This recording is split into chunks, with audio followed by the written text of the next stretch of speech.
Hello, അപ്പോൾ ഇന്നാണ് ഞങ്ങൾ നാട്ടിൽ പോണത്. എൻ്റെ കഷ്ടകാലം കൊണ്ടാണെന്ന് തോന്നുന്നു. ഞാൻ അന്ന് തന്നെ പീരീഡ്സ് ആവുകയും ചെയ്തു. പിന്നെ പീരീഡ്സ് ആയിക്കഴിഞ്ഞാൽ വലിയ പ്രശ്നങ്ങളൊന്നും ഇല്ലാത്തതുകൊണ്ട് ഞാൻ രക്ഷപ്പെട്ടു.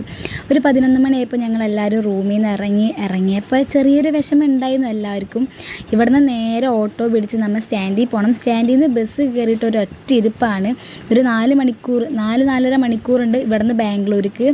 അതുവരെ ഇങ്ങനെ ബസ്സിൽ പോസ്റ്റ് ചൂടെന്ന് പറഞ്ഞു കഴിഞ്ഞാൽ അൺസൈക്കബിൾ ആയിട്ടുള്ള ചൂടാണ്.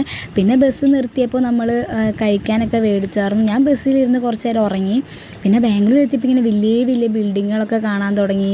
ബാംഗ്ലൂർ എത്തിയിട്ട് ഞങ്ങൾ ഫുഡ് കഴിച്ചിട്ട് കയറാമെന്ന് വിചാരിച്ചു. ട്രെയിനിൽ വെച്ച് ഫുഡ് കഴിക്കുന്നത് എനിക്കിഷ്ടമല്ല. അതുകൊണ്ട് ചെന്നൊരു ചിക്കൻ ബിരിയാണിയാണ് കഴിച്ചത്. ആ ബിരിയാണി എനിക്ക് അത്ര വലിയ ഇഷ്ടമായില്ല. പിന്നെ കുറച്ച് നേരം കഴിഞ്ഞപ്പോൾ ട്രെയിൻ വന്നു. ഞങ്ങൾ ട്രെയിനിൽ കയറി. ജനറലാണ് കയറിയത്. അത്ര വലിയ തിരക്കൊന്നും ഉണ്ടായില്ല. ഞാൻ വിചാരിച്ചത്ര തിരക്കുണ്ടായില്ല, എന്നാലും തിരക്കുണ്ടായി. പിന്നെ അവിടെ നിന്ന് ഞാനൊരു 6:30 ആയപ്പോൾ ഇവിടെ ഇരിഞ്ഞാലക്കുടയിൽ എത്തിയിട്ടുണ്ടായിരുന്നു. നാട്ടിലെത്തിയതും എനിക്ക് ദോശ കഴിക്കണമെന്ന് ഭയങ്കര ആഗ്രഹമായിരുന്നു. അങ്ങനെ ഒരു ദോശയും കഴിച്ച് ഞാൻ നേരെ വീട്ടിലേക്ക് പോയി. അപ്പോൾ വീഡിയോ ഇഷ്ടപ്പെട്ടാൽ സബ്സ്ക്രൈബ് ചെയ്യും. അപ്പോൾ ഓക്കെ, ബൈ.